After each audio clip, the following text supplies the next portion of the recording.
Je voudrais du soleil vert, des dentelles et des théières, des photos de bord de mer, dans mon jardin d'hiver.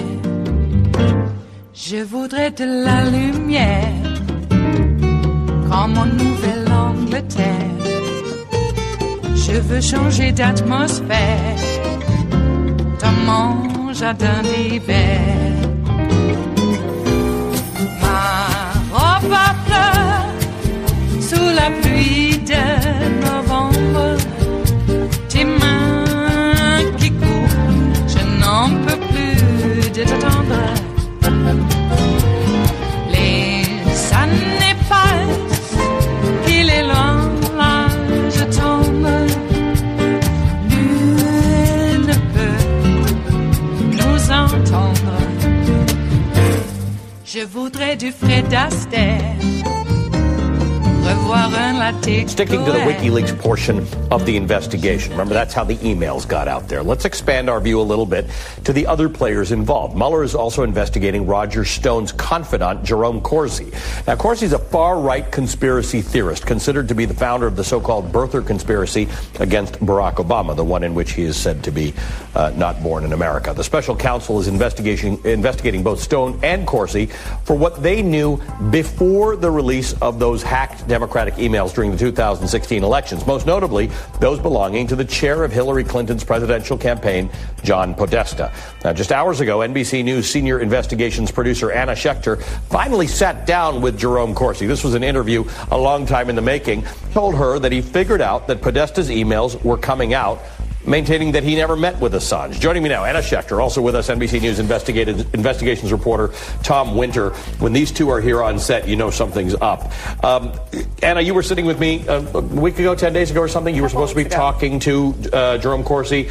He had arrived. He was downstairs. He was in his car, and he said, nope, we're not talking. His lawyer shut it down. Aaron Zielinski, the prosecutor, had called his lawyer and said, do not do anything. They were in the midst of negotiations over a plea. He was offered a plea and he has rejected it. So this is actually going to make his life a lot more complicated. He's in hot water. But big picture, we actually got all the court documents, everything that the government gave to his lawyers, and it shows that there were emails between him and Stone leading up to the John Podesta email dump, and they couldn't wait to find out what was happening. Stone suggests he actually goes to see Assange, or that their friend in London, another far-right writer, go to see him. And Corsi actually passed on that email to that London writer. We don't know if he actually went or not. All right. Have you got some of that interview we can listen to? Absolutely. We've got a clip right now. Okay, let's listen to it. When he said, time to let more than Podesta be exposed in bed with enemy if they're not ready to drop HRC. What does that mean? Well, I was saying to Stone that I thought these were going to be so damaging to Hillary, as they had been to Debbie Wasserman Schultz, that the Democrats might want to say that Hillary's sick and old and get rid of her, because I believe these Podesta emails would destroy Hillary. Now, why did I think they were coming out in October? Because I said to myself, if I had these emails, I'd use them as the October surprise. And why did I think they were going to come out serially, drip by drip? Because Assange is very strategic. He understands the news cycle. But you didn't know that at the time, did you? This is speculation. Well, you didn't exactly write to him that it would be drip by drip. Yes. No, I did, though, explain that to him. There were some phone conversations I had with him, in which So you essentially told Stone exactly what was going to happen? Yes. Wow, that's an interesting defense. I got it all right because I guessed really well. That's exactly right. And then he explains being in the room with these prosecutors and how they're just completely incredulous. They don't believe him. I mean, it's an incredible story that he just figured it out. And he's been telling me this all along. But now we actually have the court documents. We know that he has been given this plea negotiation. They want him to plead guilty to one count of misstatements, that he lied to investigators about communications with people close to Assange or people trying to get information with Assange. The big picture here is that you had this core group of people who were desperate to find out what Assange had, and they were willing to go to great lengths. In fact, Corsi even told me in that interview that he would have loved to go and fly over to London and meet with Assange. He just didn't think that he was likely to get in. It is Wednesday, the 28th of November of 2018, and you are in West Coast Cookbook and Speakeasy. I am your chef de cuisine, Justice Putnam, and our daily special is Smothered Benedict Wednesdays. There are multi-levels of meaning in everything that happens here at West Coast Cookbook and Speakeasy because we are a virtual salon. Well, folks. Jerome Corsi and Roger Stone. Now, you do understand, and I realize it's early in the morning for some, and it's about getting on towards lunch for others, but I have to use this word. I apologize, but it's by their own definition. Corsi and Stone are the classic rat fuckers. And rat fuckers got a rat fuck, no matter what. And they also believe they're above the law. That's how Watergate happened, which Roger Stone was a part of, albeit a fairly young man. But he was a loyalist enough, he got a tattoo of Tricky Dick on his back. Ugh. You don't want to be taking off your shirt in prison with that. Some people might turn to stone, and then you'll be you won't be tank power while in stir, trust me. Even if people turn to stone when they see the picture of Nixon on Stone's back. Okay, like I said, there's multi-levels of meaning here, and we need more coffee. Don't we all? And then after that, the French 77 will be pouring. They're being mixed as we speak, virtually, of course.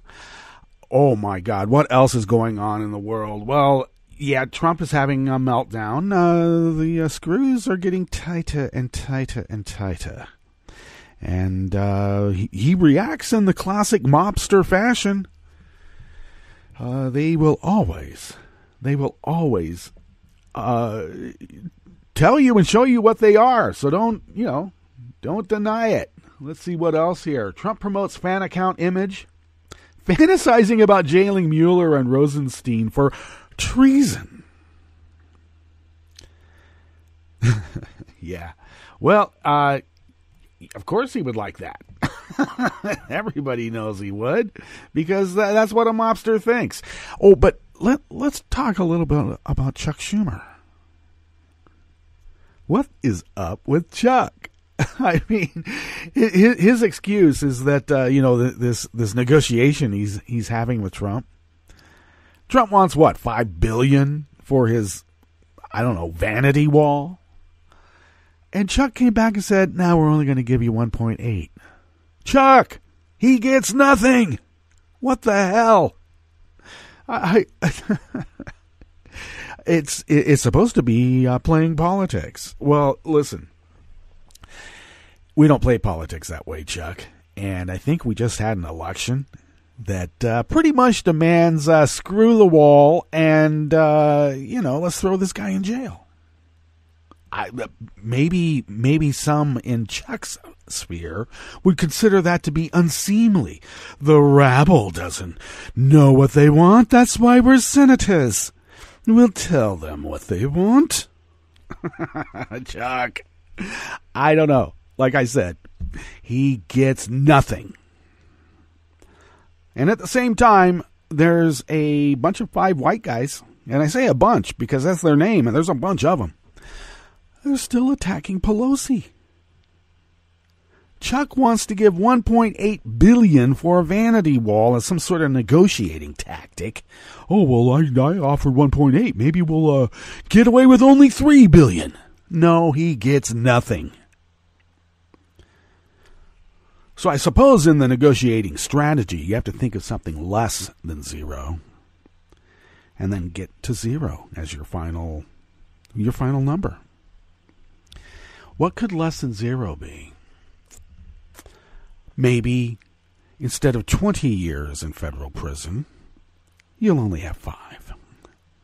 How's that? Well, I guess that's why I'm part of the rabble, and so are you, and that's why we're all here in West Coast Cookbook and Speakeasy, because, hey, It's a virtual salon, and we don't just commiserate here. What are the stories that we've curated for you today? Well, in the rest of the Bistro Cafe at West Coast Cookbook and Speakeasy, pediatricians are stunned and shaken over Trump's use of tear gas on infants. Because this is after they even sent a report saying, don't gas the babies. Trump doesn't care. A DOJ attorney quit over Trump's deeply disturbing attacks on judges. And more should. And the failed California Republican candidate for lieutenant governor is sued for fraud by his own strategists.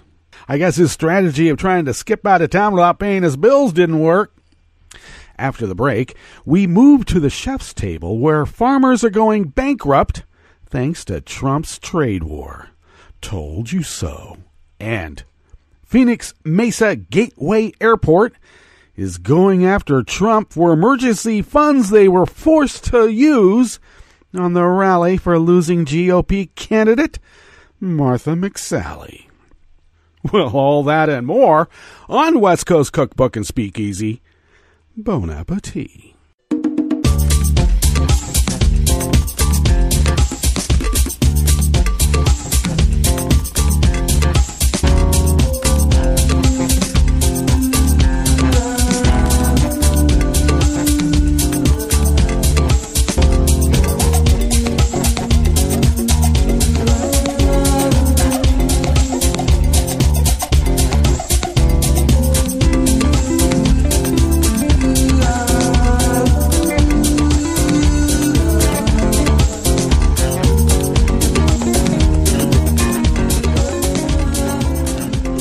Go to the bottom of our homepage at netrootsradio.com. You will notice the chat room link there tucked over on the rightish of the page. Kelly Lincoln takes care of that for us and monitors it very admirably, and she's a very busy gal, so thank you, Kelly, for doing that. Do check out her shows on Saturday. At the Table with Kelly Lincoln begins at 3 p.m. on the West Coast. That is, of course, 6 p.m. on the East Coast. A few hours later, she teams up with Ricky May for the Round Table Roundhouse Power Hour, beginning at 9 p.m. on the West Coast. And that is, for all intents and purposes, midnight on the East Coast. Okay, if you would then take a gander to the leftish of the page from the chat room link at the bottom of our homepage at netrootsradio.com. Gander. Who uses that kind of language? Well, we do here at West Coast Cookbook and Speakeasy. Oh, my God. Well, now that you've taken a look at the leftish of the page, that is where the contribute button is. And all kidding aside, if you could become a Patreon of Netroots Radio, a small recurring donation goes a very, very, very long way here. I hate asking for money, but the bills are going up, and it's getting a little bit hard to cover them. And thank you for your generosity for those who have become recurring Patreons of Netroots Radio. Your donations and generosity we can't do it without you, so thank you so much. Okay, you can follow Netroots Radio on Twitter at Netroots Radio. Tom takes care of that platform, and we thank you, Tom. You can follow me on Twitter at Justice Putnam. I post the show notes and links diary on Daily Coast about 10 minutes before showtime, and do take a look at that. That's a very integral part to the show. Okay, so you can follow the show on Twitter at CookbookWest. Okay, yeah, I know. And, did I mention that you can follow Netroots Radio on Facebook? But we don't like Facebook so much anymore. We're getting really close to pulling the plug on Zuckerberg and crew. But we are there, and Kelly takes care of the Facebook Live platform. So thank you, Kelly, for that. Okay, you can follow West Coast Cookbook and Speakeasy on Twitter at CookbookWest, and you can pick up podcasts of the show by way of Spreaker, Stitcher, TuneIn, iHeart, YouTube, iTunes, and wherever fine podcasts can be found. Okay. All right, so this first article comes out of Share Blue Media here. In the Bistro Cafe of West Coast Cookbook and Speakeasy, Smothered Benedict Wednesdays. Will no one rid me of this priest? Oh, it's an egg dish. I was wondering. Dan Desai Martin of Share Blue Media does bring this first offering here in the Bistro Cafe of West Coast Cookbook and Speakeasy. The American Academy of Pediatrics officially opposes using tear gas on infants and toddlers in a rebuke of the Trump administration. Pediatricians slammed the Trump administration for their inhumane treatment of infants and toddlers after news reports of tear gas being used against children and families. Well, listen. You have to look at it from, Stephen Miller's point of view. Let's just take it from his point of view. We have to tear gas those babies at the border so we don't have to tear gas them here. Immigrant children are still children, and they deserve our compassion and assistance, the American Academy of Pediatrics said in a statement. We will continue to speak out against their inhumane treatment and advocate for their safety. There's about 10,000 kids. There's more babies in baby gulags than they admitted. And they get this one, in the federal facilities, I apologize, not in the federal facilities. They imposed federal law to sweep aside any sort of state regulations in which there would be background checks to make sure that, child predators and rapists and mama killers and daddy rapists and guard gaggers, I don't know, get a job there. And they threw away all those regulations. And I call that a feature, not a bug, because they do not look at refugees, immigrants, any brown person as being people. And I got to tell you, I wouldn't even treat an animal the way they're treating people.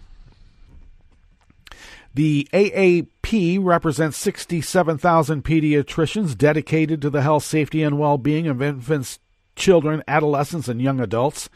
The group was stunned and shaken at images of families with young children, many of whom are seeking asylum on the receiving end of U.S.-launched tear gas.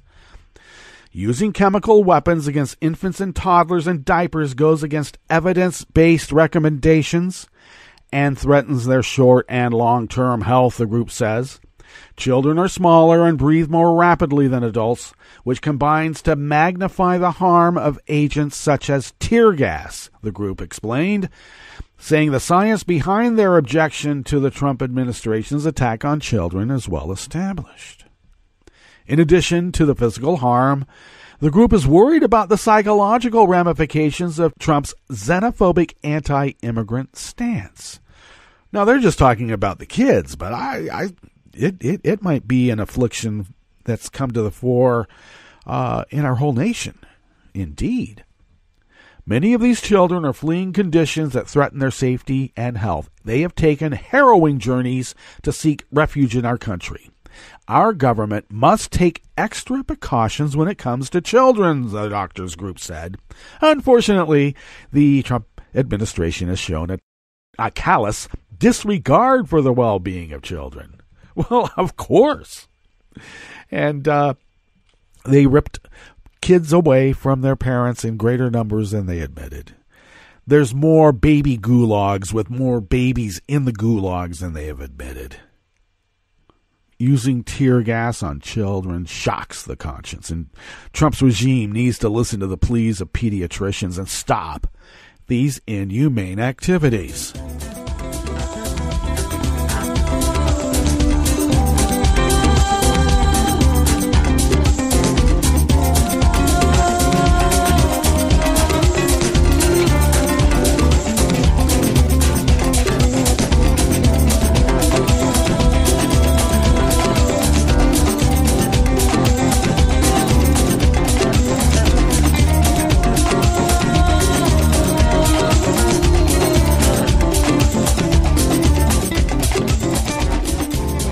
Looks like Dan Desai Martin of Share Blue Media is bringing us again this next offering here in the Bistro Cafe of West Coast Cookbook and Speakeasy. Former DOJ attorney Gianfranco Di Girolamo says Trump's attacks on immigration judges undermines the work of the DOJ.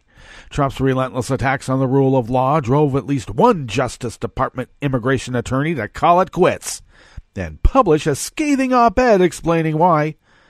I could not stand by or be complicit in a mean-spirited and unscrupulous campaign to undermine the everyday work of the Justice Department and the judges who serve in our immigration courts, said Gianfranco Di Girolamo in an op-ed published in the Los Angeles Times. Di Girolamo, an Italian immigrant who became a U.S. citizen in 2015, was initially excited to work as an attorney advisor at the Justice Department's Los Angeles Immigration Court. He admits he had reservations about Trump but accepted the job in late 2016 because he believed in, quote, the role of civil servants as non-political government employees who work across administrations, faithfully, loyally, and diligently serving the United States under both Republicans and Democrats. How innocent. How naive. The Trump's racist vitriol toward immigrants bled into unhinged attacks on immigration judges, like the ones Di Girolamo worked for. We have thousands of judges, and they need thousands of more judges, Trump said in a May 2018 Fox News interview. The whole system is corrupt. It's horrible. What other country has judges? Where do these judges come from? This is what Trump said. Well, Trump's attacks on the American justice system came as his administration was ramping up their family separation efforts. Over the summer, Trump and his cronies ripped more than 2,500 children away from their parents in a cruel attempt to deter immigrants from coming to the United States. In addition to using dehumanizing language to describe immigrants, many of whom were fleeing violence and seeking asylum, Trump's rage extended to judges tasked with dealing with immigration issues.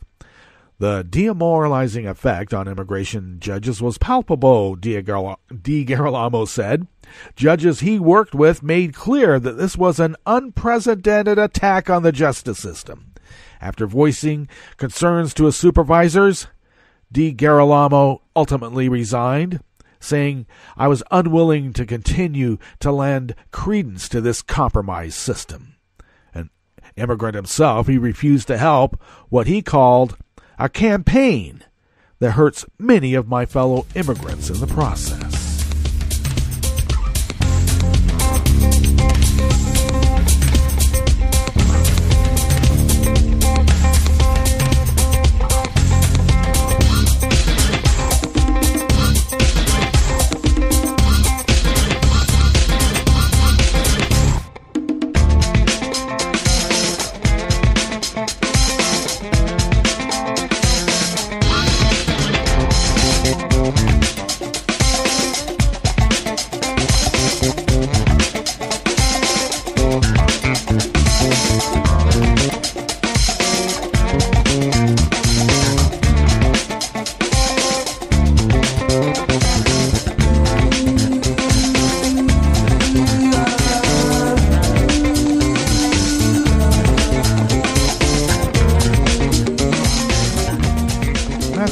Of Alternet brings us this final offering here in the Bistro Cafe of West Coast Cookbook and Speakeasy's Smothered Benedict Wednesdays.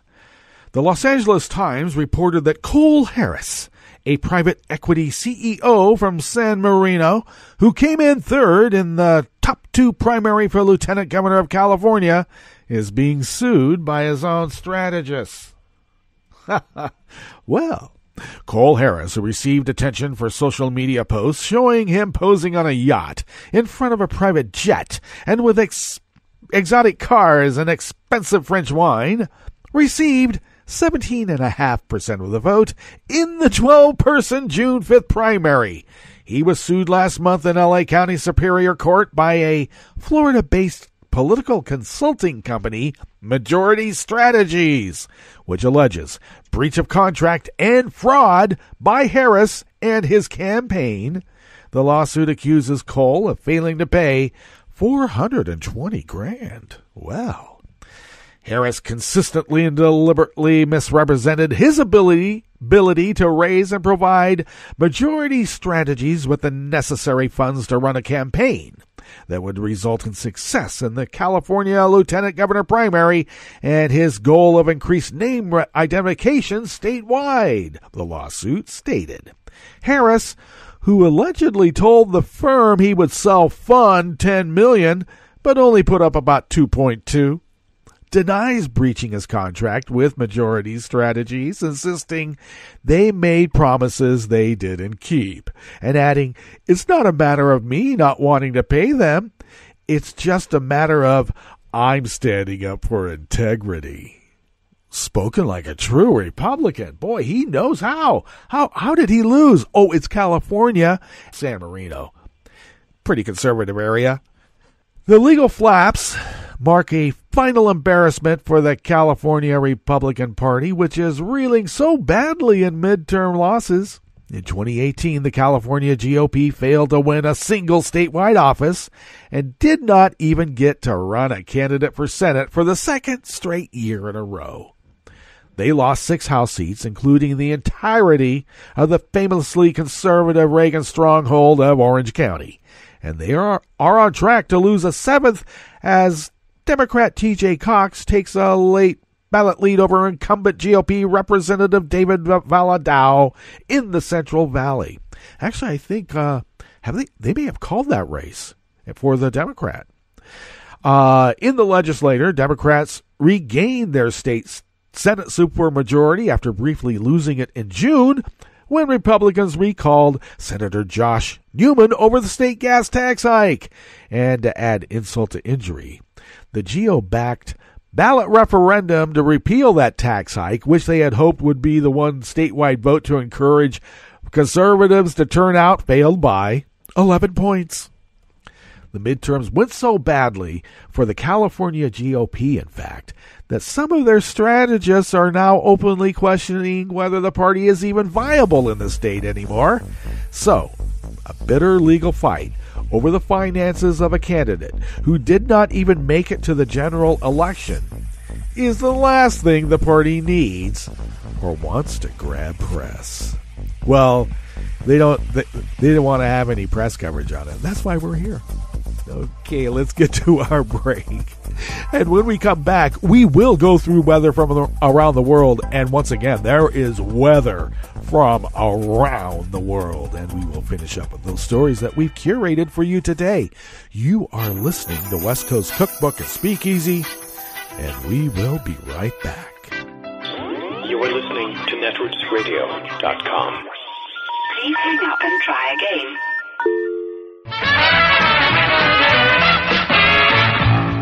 From a point at sea to the circles of your mind, a new force is at work for planetary transformation. New radio for a new Earth.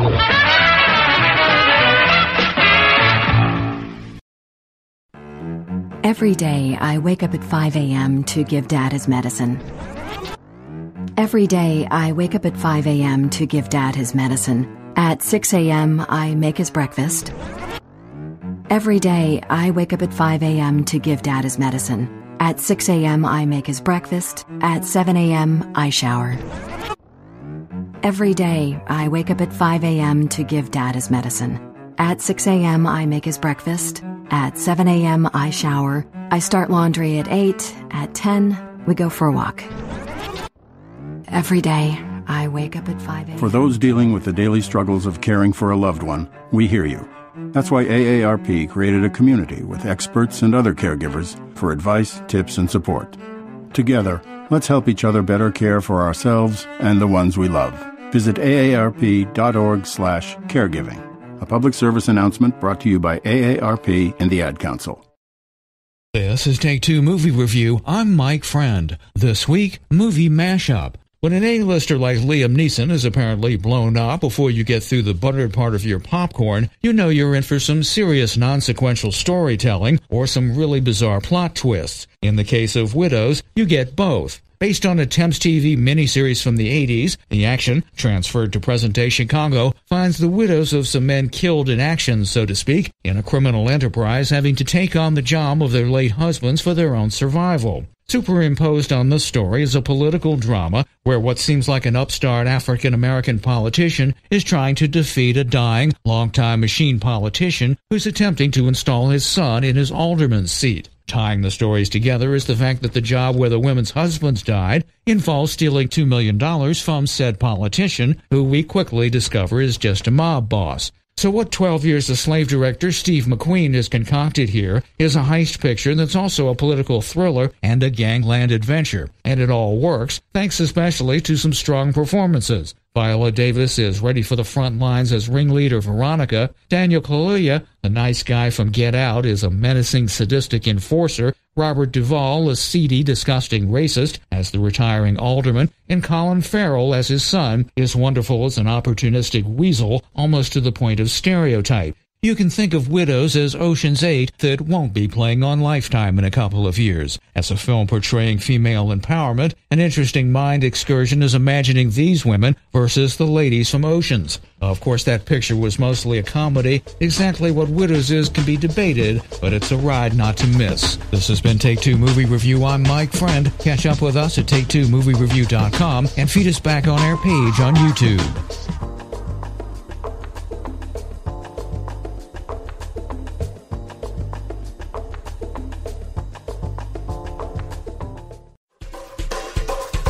This is Scientific American's 60-Second Science. I'm Christopher Intagliata.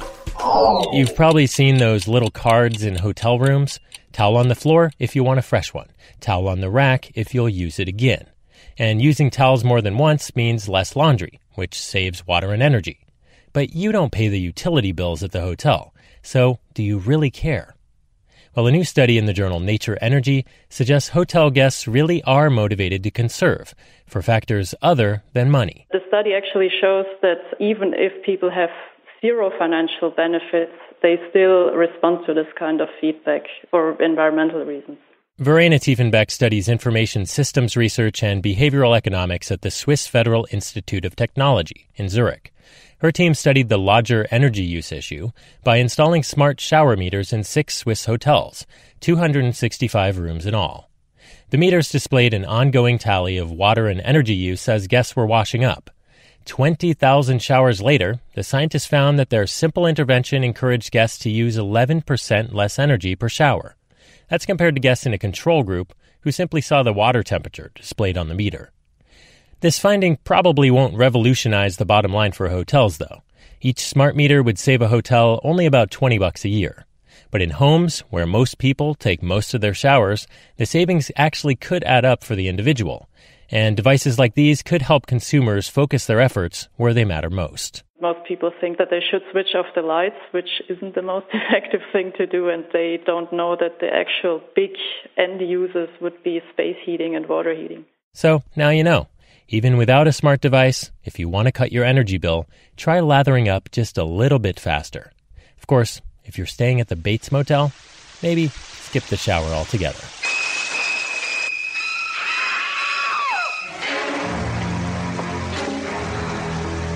Thanks for listening. For Scientific American's 60-Second Science, I'm Christopher Intagliata.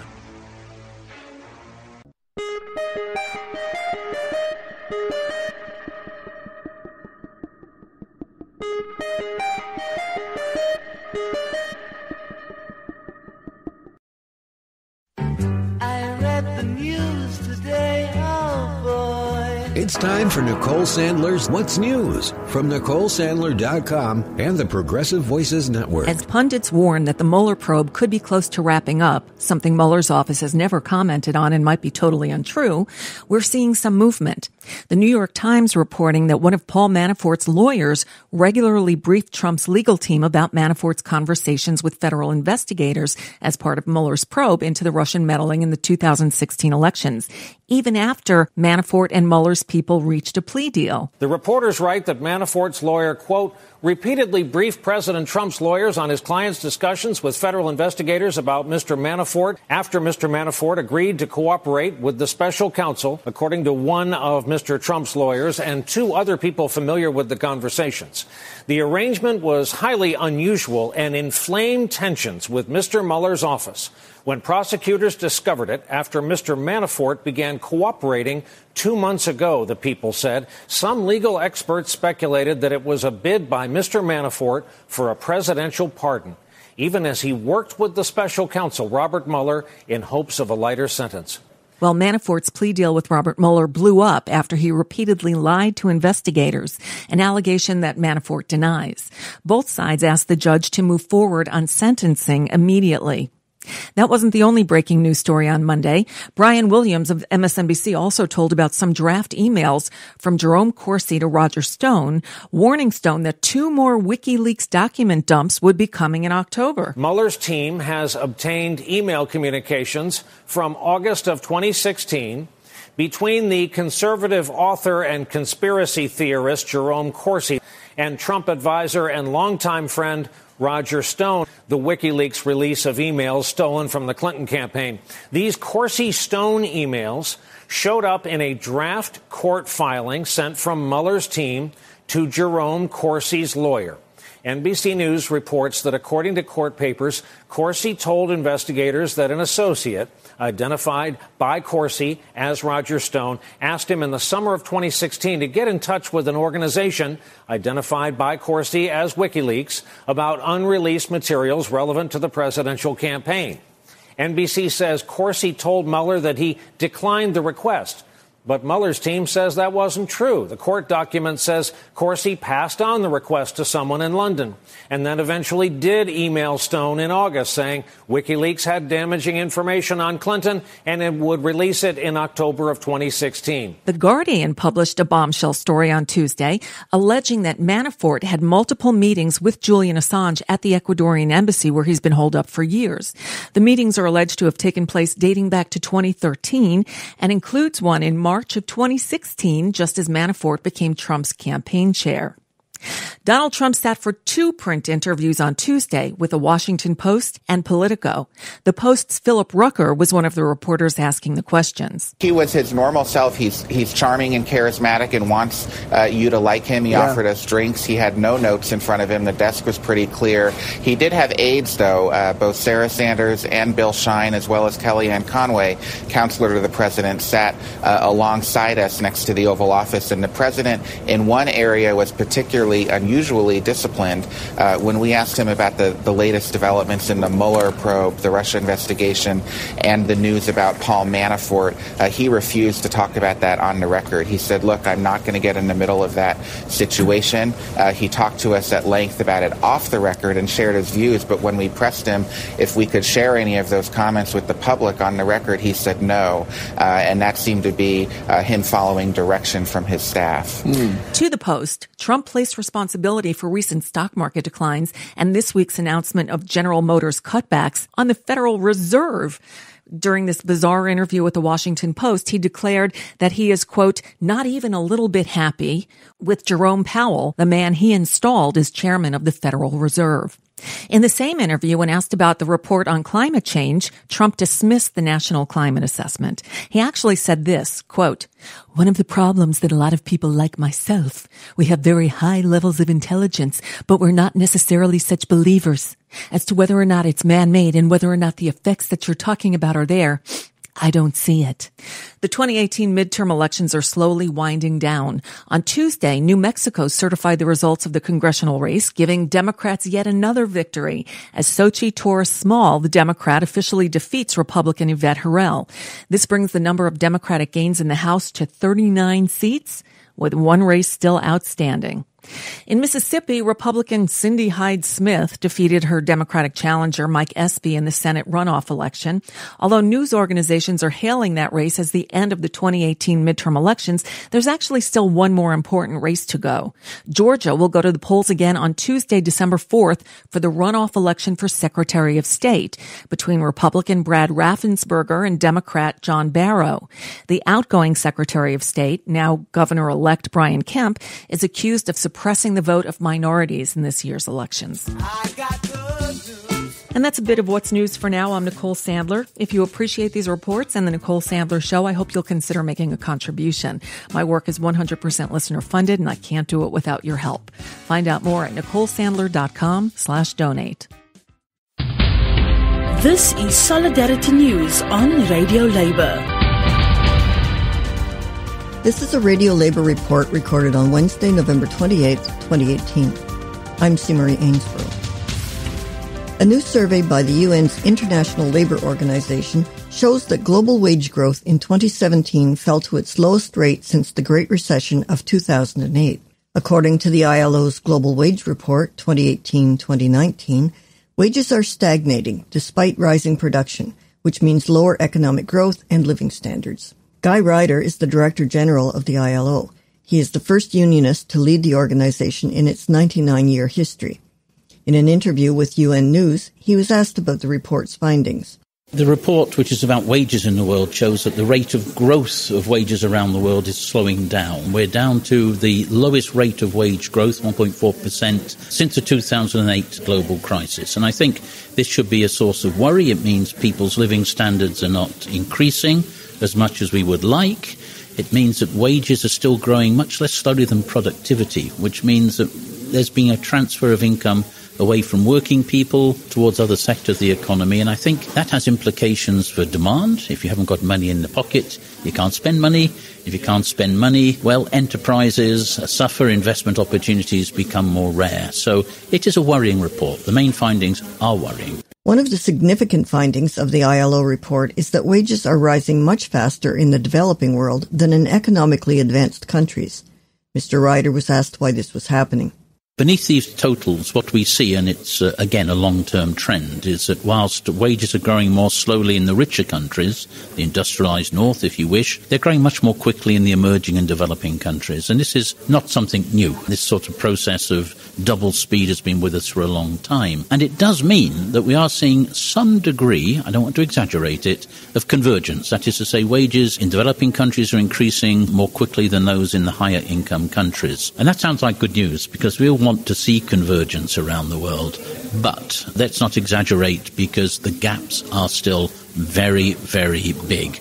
There's a sort of a slight movement together, but we're still a long way apart. And I think that we have to bear in mind that very often the level of wages in developing countries is simply not high enough for people to meet their basic needs. So we need to go a lot further than what we're seeing right now. Mr. Ryder was also asked about the report's finding on the gender pay gap. Actually, this is the first time we've really focused in on the gender pay gap, but we can give you some sort of historical trend. We estimate the world level. There's a lot of variation between countries, but the overall figure is 19%. That is to say that women doing the same job as men still get paid 19% less than the men. And this goes diametrically against this basic principle of equal pay for work of equal value, which has been in the constitution of the ILO for 100 years, and which figures also in the United Nations 2030 Sustainable Development Goals. So this is perhaps the biggest single injustice in the world of work, and one where the international community has committed to action in the 2030 agenda, and where we hope that our report will pinpoint where we can make a difference. The Global Wage Report has a special section on what it calls the mother penalty and the father premium. Mr. Ryder was asked to explain these. One thing the figures show, and they show it very clearly, is that women in general are disadvantaged by comparison with men in terms of wages. But the moment that women become mothers, that gap becomes greater. So there is just simply, the figures show this. If a woman becomes a mother, she suffers further in terms of wage comparability. And the opposite is true of fathers. If you compare a man who is a father with a man who is not, the one who is a father generally has a wage advantage. And that's where the fatherhood premium and the motherhood penalty come into play. And I think this can be explained by the way that we distribute the responsibilities of child care and child provision and family provision around the world. I think the way out of this penalty and this dividend is to look at the care economy, to look at the way that we reconcile our working lives with our private and family responsibilities. Deep, socially rooted issues, but ones that need to be addressed. You can find a copy of the ILO's Global Wage Report at www.ilo.org.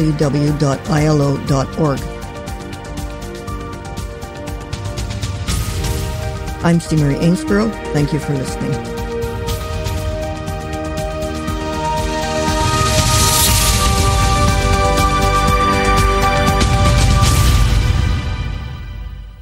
From New York, I'm Luke Vargas with your World in 2 minutes. 2 days after a Russian attack on Ukrainian ships near Crimea sparked fears of a major military escalation in the region, an American and European consensus on how to respond to the incident appears to have failed to materialize. Senior foreign policy officials in Poland and Estonia say the attack should serve as grounds to increase Russian sanctions, but the leaders of France and Germany, the most powerful EU decision-makers, have largely punted the issue. European foreign ministers, meanwhile, aren't expected to discuss sanctions until December 10th, a far cry from their frenzied response after Russia's 2014 invasion of Crimea and parts of eastern Ukraine later in the year. And even if European leaders do end up agreeing to new sanctions, that could have little effect across the Atlantic. I think it's doubtful that pressure from Europe is going to change anything for the administration. Emma Ashford is a foreign policy research fellow at the Cato Institute. It's not clear that the Europeans, even if they wanted to or were going to make a concerted push, could actually induce this administration to take steps on Russia. I think there's just too much disagreement inside it. U.S. officials say Sunday's attack is reason to maintain existing Russian sanctions, but Ashford thinks sanctions dating back to 2014 have largely run their course. They did have a little bit of an economic impact. It's basically over now. The Russians have fixed that problem. Politically, the sanctions have been completely useless. That's partly because it's very difficult to coerce a big country like Russia, and partly because, particularly this administration, hasn't even tried to use the sanctions to get the Russians to make concessions in exchange for removing the sanctions. While some more extreme sanctions options, like cutting off Russia from the SWIFT financial clearinghouse or imposing an oil embargo on the country, could make Russia pay, they could also heighten the risk of the very military tensions the sanctions aim to avert. Hence, the most likely reaction to Sunday's incident could be none at all. Luke Vargas, New York.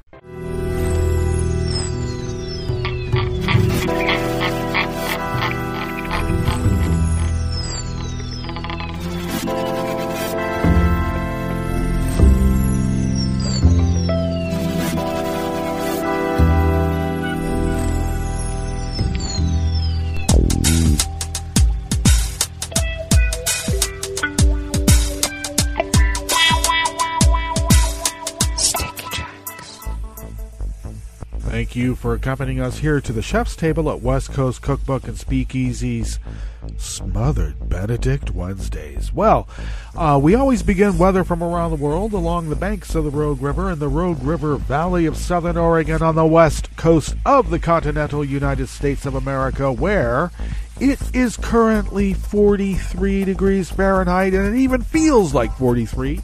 Winds are at a negligible 1 mile per hour out of the southwest. They call that light variable. We are forecast to be a tad cooler than yesterday, a high of about 53. We might get to 55. Right now we are raining and should be getting about a third of an inch and another third of an inch tonight, maybe a quarter tomorrow. So we have some rain. Showers actually, rain right now, showers late, and we'll have an overnight low hovering around 40 to 42. High tomorrow in the low 50s. Monday, Tuesday, forecast of a mix of rain and snow. Thank you very much. Okay, well, of course, we are having no pollen, so they have it as none registered. Air quality index is good at 40. Controlled burns have been allowed. It is raining. I don't know how that works, but it was smelly like punky wet smoke out there. Yuck. And the daytime UV index is in a pre-winter low of 1. Barometric pressure is falling at 29.8 inches. Visibility is down to 2 miles. We have a overcast ceiling of 300 feet, and I believe that. The relative humidity is at 97%, and it is raining right now, so you would expect that now, wouldn't you? Weather from around the world is brought to you by people's personal weather stations that they purchase. These people planted these purchased personal weather stations somewhere on their property, and these people positively live around the world. London is 56 degrees and cloudy with a weather active statement of potential disruption due to wind. And right now, gusts are at 5 miles per hour out of the northeast, but they will be shifting out of the south-southwest at 15 to 25 miles per hour, and gusts going to 40 to 50 miles per hour. So hold on to your hats over there in London. Paris is 52 with a rain shower. Rome is 52 degrees Fahrenheit and sunny with an active statement for weather on a potential disruption due to wind. Well, their winds are out of the north right now at 14 miles per hour. And gusts will be going, with gusts at 50 miles per hour. Winds will shift out of will continue out of the north at 10 to 20 miles per hour as steady winds, decreasing later on tomorrow at 5 to 10 miles per hour. So, once again, quite windy conditions. That time, it's in Rome. Kiev is 25 and mostly cloudy. Kabul is 38 with fog. Hong Kong is 66 with a light rain shower. Tokyo is 57 with light rain. Sydney, Australia is 63 degrees cloudy with wind. San Francisco, California is 57 degrees and cloudy with gale warning. Wow, lots of wind everywhere. And New York is a chilly 39 degrees Fahrenheit, cloudy with a weather statement for a gale warning. It's windy out there, folks, so button up, batten down, and stay warm. And that is weather from around the world. Brought to you by people's personal weather stations that they purchase. These people planted these purchased personal weather stations somewhere on their property. And these people positively live around the world.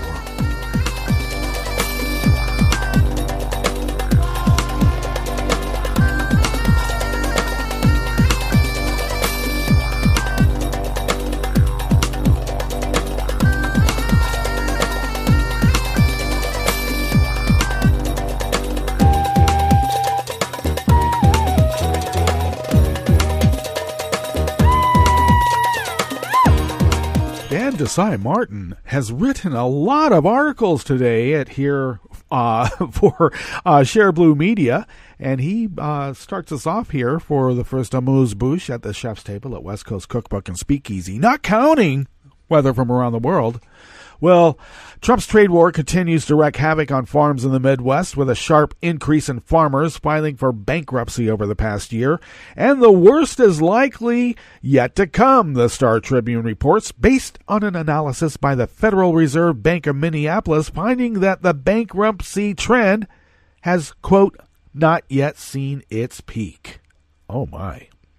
Over the past year, 84 farms have filed for Chapter 12 bankruptcies in Wisconsin, Minnesota, North Dakota, South Dakota, and Montana. That's twice as many as filed for bankruptcy in 2013 and 2014, according to the Star Tribune.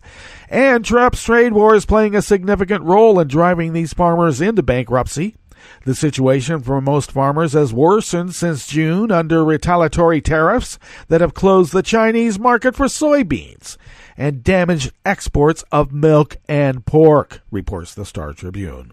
We're waiting for the tariff problem to go away, said Mark Mitke, the president of Citizen State Bank in Hayfield. Well, I think that one way to make it go away would be criminal indictments all the way to the top. But that's just in this reporter's wishes and opinions. The problems created by Trump's trade war are not limited to farmers in the upper Midwest.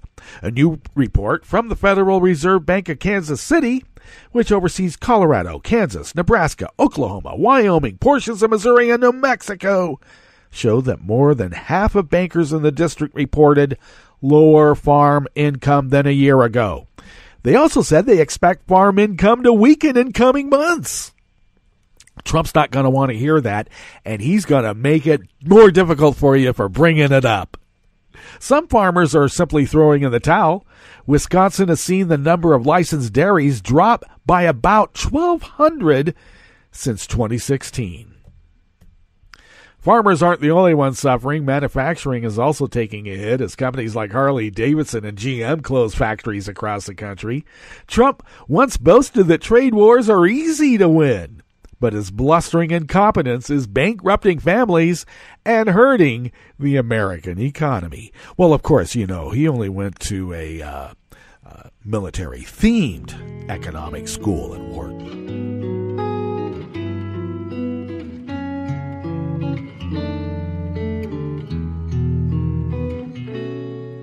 Je te donne ce mon amour pour la vie entière. La promesse de me trouver à tes genoux. Aussitôt que tu m'appelles, rester toujours fidèle. C'est tout, c'est tout. Je te donne tous mes printemps, mes étés de mer. Mes automnes, quand les feuilles tombent partout. Si ce n'est pas une bonne affaire, je te donne tous mes hivers, c'est tout. The great T-Bog from Raw Story brings us this next offering. Actually, it's the last offering here at the Chef's Table at West Coast Cookbook and Speakeasy's Smothered Benedict Wednesdays. Phoenix-Mesa Gateway Airport, which was the site of one of Trump's mid-term election rallies in October, is attempting to recoup the $13,000 in emergency funds it had to pay for extra lighting after the campaign failed to make good on providing it for the safety of rally-goers. The October rally was part of an effort by Trump to boost the candidacy of Republican U.S. Senate candidate Martha McSally, who ended up losing the previously held GOP seat to Democrat Kristen Sinema. The report states Airport Executive Director Brian O'Neill informed the airport authority about the emergency expense, saying the airport and city of Mesa was forced to use emergency funds when Trump's people didn't follow through on their promises. Sounds familiar, doesn't it? Did you know he's also being sued by lighting contractors and wallpaper hangers and drapery contractors and all sorts of different people for other issues involved with his government and private businesses? How odd that they would never pay. It's almost like it's a strategy. Well, that brings us to the end of our broadcast period for the day, and you know that Netroots Radio is going to broadcast on all day and all night, so we'll visit with you tomorrow for Metro Shrimp and Grits Thursdays, so do stay tuned to Netroots Radio all day and all night for all the breaking news as it breaks, and we'll visit with you right here tomorrow in West Coast Cookbook and Speakeasy. Bon appetit.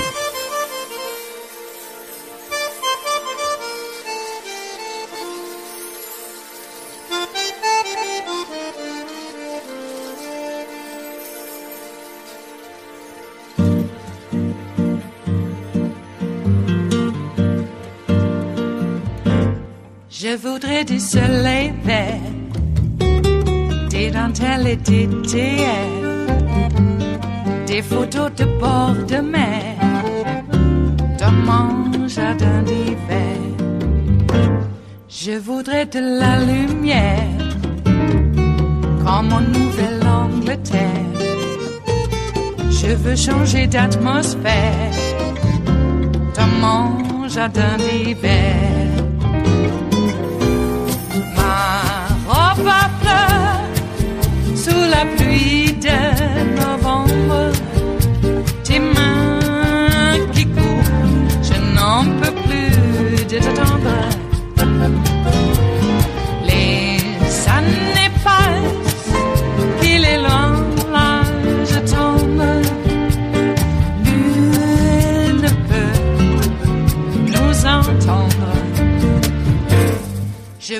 près du Fred Astaire, revoir un latte goère. Je voudrais toujours te plaire dans mon jardin d'hiver. Je veux déjeuner par terre comme au long de golfe clair, t'embrasser les yeux ouverts dans mon jardin d'hiver. Ma robe à fleurs sous la pluie d'un novembre, tes mains qui courent, je n'en peux plus de retendre. Les années passent, il est loin l'âge tendre, nul ne peut nous entendre.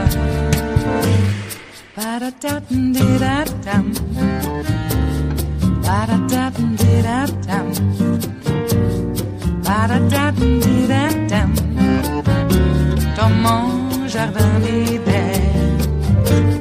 Ba-da-da-dum-di-da-dum, ba-da-da-dum-di-da-dum, ba-da-da-dum-di-da-dum, dans mon jardin d'hiver. Dans mon jardin d'hiver, dans mon jardin d'hiver.